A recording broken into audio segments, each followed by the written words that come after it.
Yzyny uratma merkezlerinde saklanylýan türkmenler ne deport edilýär, ne de boşadylýar. Soňky günlerde deport etmeň mukdary haskem azalandygy üçin içeridäki türkmenler bilen sakçylaryň arasynda her gün uruşly çaknyşyklar bolýar diýip İldeşimiz Umytjan Kuzubaýew beren sesli reportajynda içeride bolýan uruşlary aňlatdy. Yukarı bölümden Türkşah'a dittiği var 77. yıl Türkmenistanlı. O geldi bana bizim bilen salamlaştı.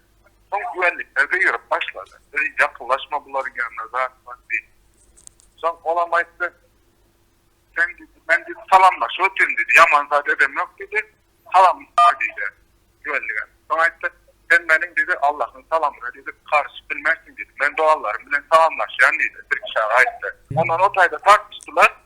Ondan sonra olayın bölümü şotayda kimsinçilik oldu. Yukarı çıkandan sonra bu Türkşah'a kamerası kontağı çekip kapının içinden kulplap vurup başlaya iki güvenlik. Son Türkmenler kapının tepkiye zade diye kapını açıyorlar. Şotayda iki güvenlik tutup geçiyorlar. 8 tane Türkmen. Ondan sonra onları dışarı alıp çıktılar. Dışarıda da bu güvenliklerin arasında ulusu oldu. Dolar elinde dubin kazada olan son köprüye vuran boluşu mümkün yöne Türkmenlerin dayağını alıp kalmadı.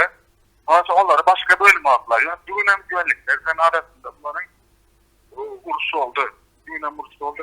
Ulan dedi yöne Türkşah'ın özürden gürleşip bilemiyor. Son için son yağlı oldu. İlleşimizin gururun berişine salgılansak uruşlar köplönç sakçylar bilen türkmenleriň arasynda çykýar. Munyň sebäbi bolsa içeride uzun wagtlap saklanandan soň adamlaryň depressiýaga girmegi we deport ediljekmi ýa-da ýyzyna boşadyljekmi soraglaryň jogabynyň bolmaýyşy bolup durýar. Umytjan sesli reportajyny berip durka gururun berilip durulan uruşlary tasdiklaýjy maglumat ýazga geçdi. Bäde ýene karşı başladyk. Burada da aydayın. Benim aydan zatlarımın arkasında şular duruyor.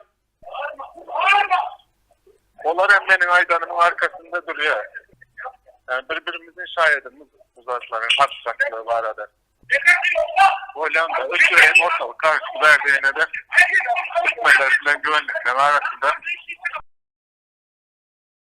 Ýazgynyň görkezişi ýaly ýene-de sakçylar bilen türkmenleriň arasynda çaknyşyk çykdy.